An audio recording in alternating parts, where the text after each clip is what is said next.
I would like you to meet a therapist who has completed their professional training and is a certified provider. Kelly Ace is going to share with us her work and an insight into how she uses the listening program with the families that she's working with today to accelerate the outcomes that she's seeing. For those of you who are interested in becoming a certified provider, you can visit our website at www.linkstolearning.com.au and click on the professional training tab.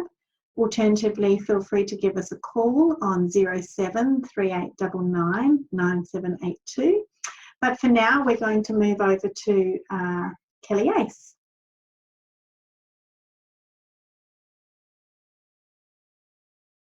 I work mostly with children between the ages of 3 to 7. That would be the age group that I see the most of. And it tends to be about school readiness or how they're doing in school. So before that age, I think a lot of personality and interests and everything gets chalked up to the individual. And it's when they're gearing up for school that skill gaps really start getting noticed, which is why they're coming in at that age. Mm-hmm. And then when they're starting school, it's if they're having trouble sitting in their seat, concentrating, that style of thing. Yeah. When it's not related to thinking skills, I might see the kids earlier when it's around some of their self-care skills, whether it be toileting. Sleeping is a really big one for when the kids are not getting enough sleep for their age, that style of thing. I do see some older kids, but it's mostly the getting ready for school and just started school age group.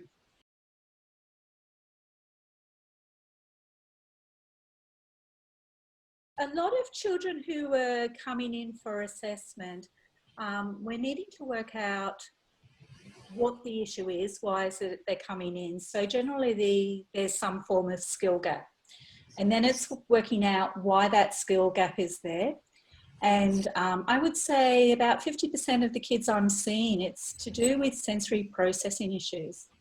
And so you do a sensory profile assessment and you realise that the kids might have some auditory defensiveness, or that they're stuck in a heightened stress state, or there could be auditory processing issues. And when the kids are profiling with a sensory processing dysfunction, and when it's related to auditory or their balance system actually, so the vestibular, which is the jargon term for that inner ear balance, the listening program is my first choice for their therapy, because it's most effective working at that neurological level.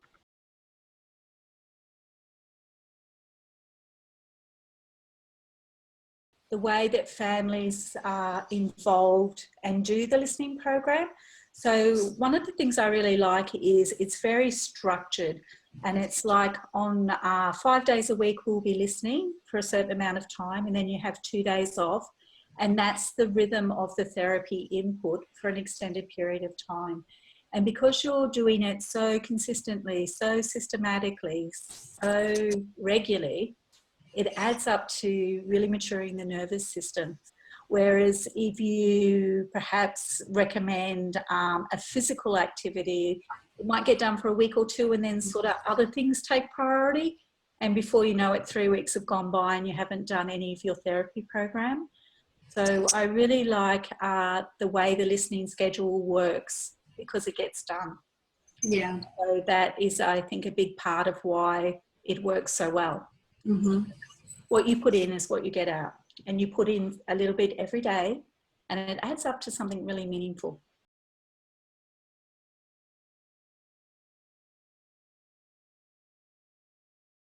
The number one I would have to say is jumping into a hammock, loaded up with pillows, and going for that gentle sway, or taking their favourite toy in.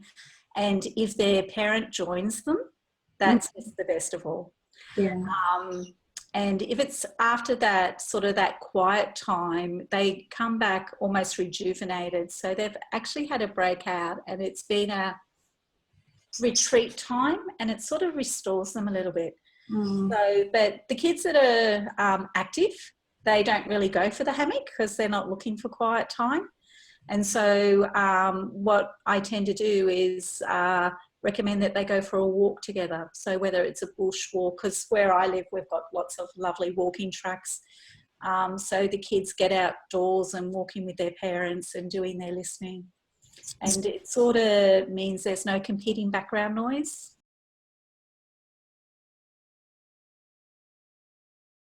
The earlier that you start working with the kids, the more quickly it might be able to be resolved or managed.